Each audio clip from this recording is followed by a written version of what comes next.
ओम शांति। 7 अप्रैल 2025 बाबा के महावाक्य हैं। बाबा कहते हैं, मीठे बच्चे, सबसे अच्छा दैवी गुण है शांत रहना, अधिक आवाज़ में ना आना, मीठा बोलना। तुम बच्चे अभी टॉकी से मूवी से साइलेंस में जाते हो, इसलिए अधिक आवाज़ में ना आओ। प्रश्न है, किस मुख्य धारणा के आधार से सर्व दैवी गुण स्वतः आते जाएंगे? उत्तर, मुख्य है पवित्रता की धारणा। देवताएं पवित्र हैं, इसलिए उनमें दैवी गुण हैं।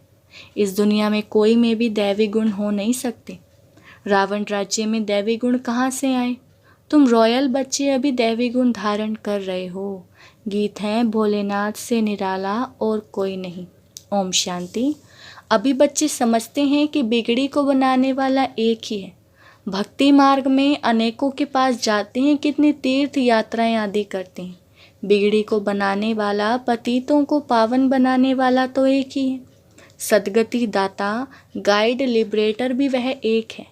अब गायन है, परंतु अनेक मनुष्य, अनेक धर्म, मठ, पंथ, शास्त्र होने कारण अनेक रास्ते ढूंढते रहते हैं। सुख और शांति के लिए सत्संगों में जाते हैं ना, जो नहीं जाते वह मायावी मस्ती में ही मस्त रहते। यह भी तुम बच्चे जानते हो कि अभी कलयुग का अंत है। मनुष्य ये नहीं जानते कि सतयुग कब होता है, अभी क्या है, यह तो कोई भी बच्चा समझ सकता है। नई दुनिया में सुख और पुरानी दुनिया में जरूर दुख होता है। इस पुरानी दुनिया में अनेक मनुष्य हैं, क्योंकि धर्म है अनेक। तुम कोई को भी समझा सकते हो, यह कलयुग है और सतयुग पास्ट हो गया है। वहाँ एक ही आदि सनातन देवी देवता धर्म था और कोई धर्म नहीं था। बाबा ने बहुत बार समझाया है, फिर भी समझाते हैं। जो आए उनको नई दुनिया और पुरानी दुनिया का फर्क दिखाना चाहिए। भल वह क्या भी कर, कोई 10,000 वर्ष आयु कहते हैं, कोई 30,000 वर्ष आयु कहते हैं। अनेक मतें हैं ना। अब उन्हों के पास तो है ही शास्त्रों की मत, अनेक शास्त्र अनेक मत। मनुष्यों की मत है ना, शास्त्र भी लिखते तो मनुष्य है ना। देवताएं कोई शास्त्र नहीं लिखते। सतयुग में देवी देवता धर्म होता है, उन्हों को मनुष्य भी नहीं कहा जा सकता। तो जब कोई मित्र संबंधी आदि मिलते हैं तो उनको बैठिए सुनाना चाहिए।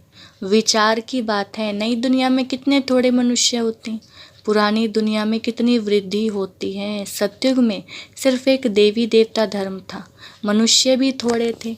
दैवी गुण होते ही देवताओं में हैं, मनुष्यों में नहीं होते हैं। तब तो मनुष्य जाकर देवताओं के आगे नमस्ते करते हैं ना, देवताओं की महिमा गाते हैं, जानते हैं वह स्वर्गवासी हैं। हम नरकवासी कलयुगी वासी हैं। मनुष्य में दैवी गुण तो हो न सके। कोई कहे फलाने में बहुत अच्छे दैवी गुण हैं, बोलो नहीं, दैवी गुण होते ही देवताओं में हैं, क्योंकि वह पवित्र हैं। यहाँ पवित्र ना होने कारण कोई में दैवी गुण हो ना सके, क्योंकि आसुरी रावण राज्य है ना। नए झाड़ में दैवी गुण वाले देवताएं रहते हैं, फिर झाड़ पुराना होता है। रावण राज्य में दैवी गुण वाले हो ना सके। सतयुग में आदि सनातन देवी देवताओं का प्रवृत्ति मार्ग था, प्रवृत्ति मार्ग वालों की महिमा गाई हुई है। इस सतयुग में हम पवित्र देवी देवता थे, संन्यास मार्ग था नहीं।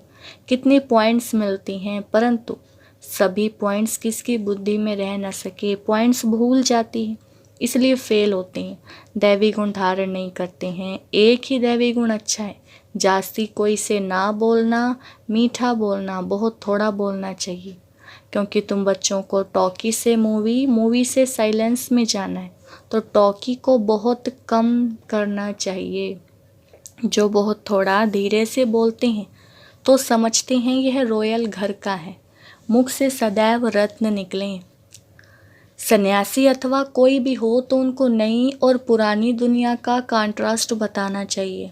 सतयुग में दैवी गुणों वाले देवताएं थे, वह प्रवृत्ति मार्ग था। तुम सन्यासियों का धर्म ही अलग है, फिर भी यह तो समझते हो ना। नई सृष्टि सतो प्रधान होती है, अभी तमो प्रधान है। आत्मा तमो प्रधान होती है तो शरीर भी तमो प्रधान मिलता है। अभी है ही पतित दुनिया, सबको पतित कहेंगे, वह है पावन सतो प्रधान दुनिया। वही नई दुनिया सो अब पुरानी होती है। इस समय सभी मनुष्य आत्माएं नास्तिक हैं, इसलिए ही हंगामे हैं। धनी को ना जानने के कारण आपस में लड़ते झगड़ते रहते हैं। रचयिता और रचना को जानने वाले को आस्तिक कहा जाता है। संन्यास धर्म वाले तो नई दुनिया को जानते ही नहीं, तो वहाँ आते ही नहीं। बाप ने समझाया है, अभी सब आत्माएं तमो प्रधान बनी हैं, फिर सभी आत्माओं को सतो प्रधान कौन बनाए? वह तो बाप ही बना सकते हैं। सतो प्रधान दुनिया में थोड़े मनुष्य होते हैं, बाकी सब मुक्ति धाम में रहते हैं। ब्रह्म तत्व है जहाँ हम आत्माएं निवास करती हैं, उनको कहा जाता है ब्रह्मांड। अब आत्मा तो अविनाशी है, यह नाटक अविनाशी है जिसमें सभी आत्माओं का पार्ट है। नाटक कब शुरू हुआ यह कभी कोई बता ना सके। यह अनादि ड्रामा है ना। बाप को सिर्फ पुरानी दुनिया को नहीं बनाने आना पड़ता है। ऐसे नहीं कि बाप नई सृष्टि रचते हैं, जब पतित होते हैं तभी पुकारते हैं। सतयुग में तो कोई पुकारते नहीं, है ही पावन दुनिया। रावण पतित बनाते हैं, परमपिता परमात्मा आकर पावन बनाते हैं। आधा आधा जरूर कहेंगे। ब्रह्मा का दिन और ब्रह्मा की रात आधा आधा है। ज्ञान से दिन होता है, वहाँ अज्ञान है नहीं। भक्ति मार्ग को अंधियारा मार्ग कहा जाता है। देवताएं पुनर्जन्म लेते लेते फिर अंधियारे में आते हैं। इसलिए इस सीढ़ी में दिखाया है कि मनुष्य कैसे सतो रजो तमो में आते हैं। अभी सबकी जड़ी भूत अवस्था है। बाप आते हैं ट्रांसफ़र करने, अर्थात मनुष्य को देवता बनाने। जब देवता थे तो आसुरी गुण वाले मनुष्य नहीं थे। अभी इन आसुरी गुण वालों को फिर दैवी गुणों वाला कौन बनाए? अभी तो अनेक धर्म अनेक मनुष्य हैं, लड़ते झगड़ते रहते हैं। सतयुग में एक धर्म है तो दुख की कोई बात नहीं।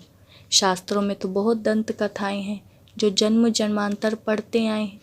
बाप कहते हैं यह सब भक्ति मार्ग के शास्त्र हैं, उनसे मुझे प्राप्त कर नहीं सकते। मुझे तो स्वयं एक ही बार आकर सबकी सद्गति करनी है, ऐसे वापस कोई जा ना सके। बहुत धैर्य से बैठ समझाना चाहिए, हंगामा भी ना हो। उन लोगों को अपना अहंकार तो रहता है ना। साधु संतों के साथ फॉलोअर्स भी रहते हैं, झट कह देंगे इनको भी ब्रह्मा कुमारियों का जादू लगाए। सयाने मनुष्य जो होंगे वह कहेंगे ये विचार करने योग्य बातें हैं। मेले प्रदर्शनी में अनेक प्रकार के आते हैं ना। प्रदर्शनी आदि में कोई भी आए तो उसे बड़े धैर्य से समझाना चाहिए, जैसे बाबा धीरज से समझा रहे हैं। बहुत ज़ोर से बोलना नहीं चाहिए। प्रदर्शनी में तो बहुत इकट्ठे हो जाते हैं ना, फिर कह देना चाहिए आप कुछ टाइम देकर एकांत में आकर समझेंगे तो आपको रचयिता और रचना का राज समझाएंगे। रचना के आदि मध्य अंत का ज्ञान रचयिता बाप ही समझाते हैं। बाकी तो सब नेति नेति ही करके जाते हैं, कोई भी मनुष्य जा ना सके। ज्ञान से सद्गति हो जाती, फिर ज्ञान की दरकार नहीं रहती। यह नॉलेज सिवाय बाप के कोई समझा ना सके। समझाने वाला कोई बुजुर्ग होगा तो मनुष्य समझेंगे कि यह भी अनुभवी है, जरूर सत्संग आदि किया होगा। कोई बच्चे समझाएंगे तो कहेंगे ये क्या जाने। तो ऐसे ऐसे को बुजुर्ग का असर पड़ सकता है। बाप एक ही बार आकर यह नॉलेज समझाते हैं, तमो प्रधान से सतो प्रधान बनाते हैं। माताएं बैठ उनको समझाएंगी तो खुश होंगे। बोलो ज्ञान सागर बाप ने ज्ञान का कलश हम माताओं को दिया है, जो हम फिर औरों को देते हैं। बहुत नम्रता से बोलते रहना है। शिव ही ज्ञान का सागर है जो हमको ज्ञान सुनाते हैं। कहते हैं मैं तो माताओं द्वारा मुक्ति जीवन मुक्ति के गेट्स खोलता हूँ और कोई खोल ना सके। हम अभी परमात्मा द्वारा पढ़ रहे हैं, हमको कोई मनुष्य नहीं पढ़ाते हैं। ज्ञान का सागर एक ही परमपिता परमात्मा है। तुम सब भक्ति के सागर हो, भक्ति की अथॉरिटी हो, ना कि ज्ञान की। ज्ञान की अथॉरिटी एक मैं ही हूँ। महिमा भी एक ही करते हैं, वही ऊंचते ऊंच है, हम उनको ही मानते हैं। वह हमको ब्रह्मा तन से पढ़ाते हैं, इसलिए ब्रह्मा कुमार कुमारियाँ गाए हुए हैं। ऐसे बहुत मीठे रूप में बैठ समझाओ। बल कितना भी पढ़ा हुआ हो, ढेर प्रश्न करते हैं। पहले पहले तो बाप पर ही निश्चय कराना है। पहले तुम यह समझो कि रचता बाप है व नहीं। सभी का रचयिता एक ही शिव बाबा है, वही ज्ञान का सागर है। बाप टीचर सतगुरु है। पहले तो ये निश्चय बुद्धि हो कि रचता बाप ही रचना के आदि मध्य अंत का ज्ञान देते हैं, वही हमको समझाते हैं। वह तो जरूर राइट ही समझाएंगे, फिर कोई प्रश्न उठ ना सके। बाप आते ही हैं संगम पर, सिर्फ कहते हैं मुझे याद करो तो पाप भस्म हो जाए। हमारा काम ही है पतित को पावन बनाने का। अभी तमो प्रधान दुनिया है, पतित पावन बाप बिगर कोई को जीवन मुक्ति मिल ना सके। सभी गंगा स्नान करने जाते हैं तो पतित ठहरे ना। मैं तो कहता नहीं हूँ कि गंगा स्नान करो, मैं तो कहता हूँ माम एकम याद करो। मैं तुम सभी आशिकों का माशूक हूँ, सभी एक माशूक को याद करते हैं। रचना का क्रिएटर एक ही बाप है, वह कहते हैं देही अभिमानी बन मुझे याद करो तो इस योग अग्नि से विकर्म विनाश होंगे। यह योग बाप अभी ही सिखलाते हैं, जबकि पुरानी दुनिया बदल रही है। विनाश सामने खड़ा है, अभी हम देवता बन रहे हैं। बाप कितना सहज बताते हैं।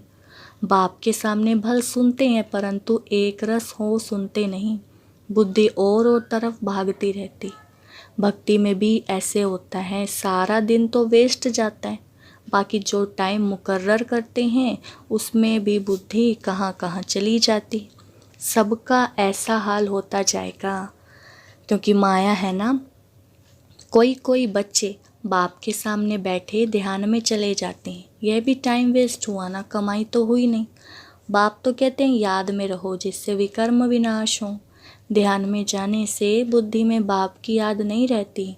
इन सब बातों में बहुत घोटाला है। तुमको तो आंखें बंद भी नहीं करनी है, याद में बैठना है ना। आंखें खोलने से डरना नहीं चाहिए, आंखें खुली हो। बुद्धि में माशूक की याद हो, आंखें बंद करके बैठना यह कायदा नहीं। बाप कहते हैं याद में बैठो, ऐसे थोड़े ही कहते हैं आंखें बंद करो। आंख बंद कर कांध ऐसे नीचे कर बैठेंगे तो बाबा देखेंगे कैसे। आंखें कभी बंद नहीं करनी चाहिए।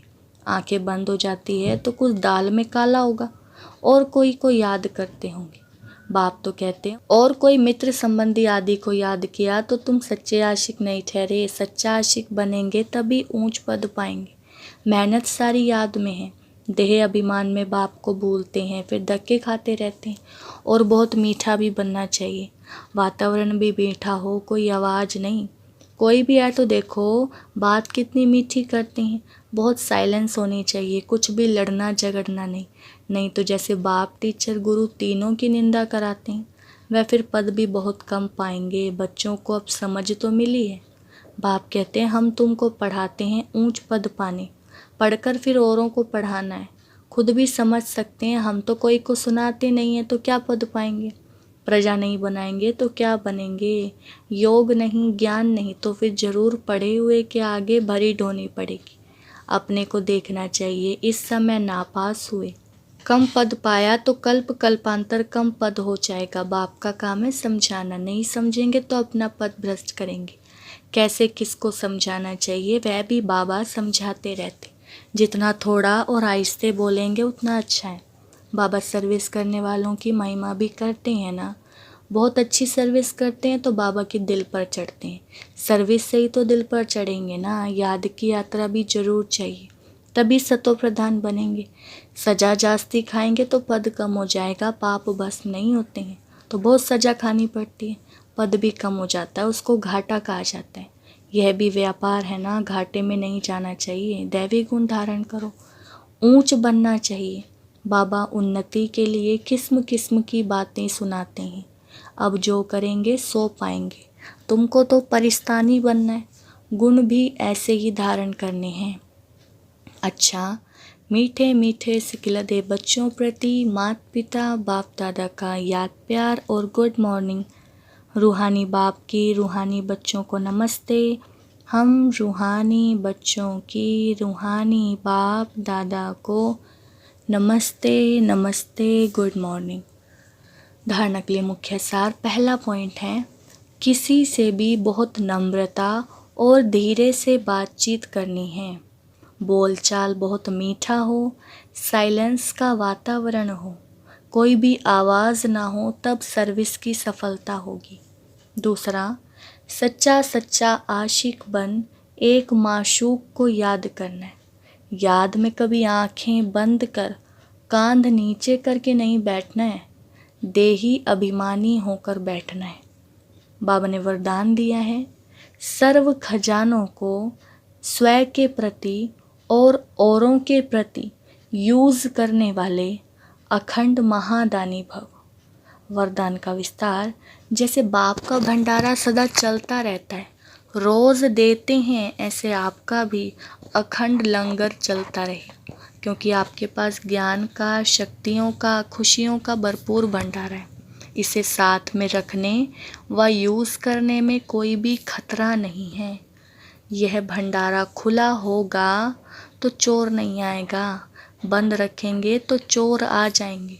इसलिए रोज़ अपने मिले हुए खजानों को देखो और स्वयं के प्रति और औरों के प्रति यूज़ करो, तो अखंड महादानी बन जाएंगे। स्लोगन है, सुने हुए को मनन करो, मनन करने से ही शक्तिशाली बनेंगे। अव्यक्त इशारे कंबाइंड रूप की स्मृति से सदा विजयी बनो। सेवा और स्थिति, बाप और आप, यह कंबाइंड स्थिति, कंबाइंड सेवा करो तो सदा फरिश्ते स्वरूप का अनुभव करेंगे। सदा बाप के साथ भी हैं और साथी भी हैं, यह तो डबल अनुभव हो। स्वयं की लगन में सदा साथ का अनुभव करो और सेवा में सदा साथी का अनुभव करो। अच्छा, ओम शांति।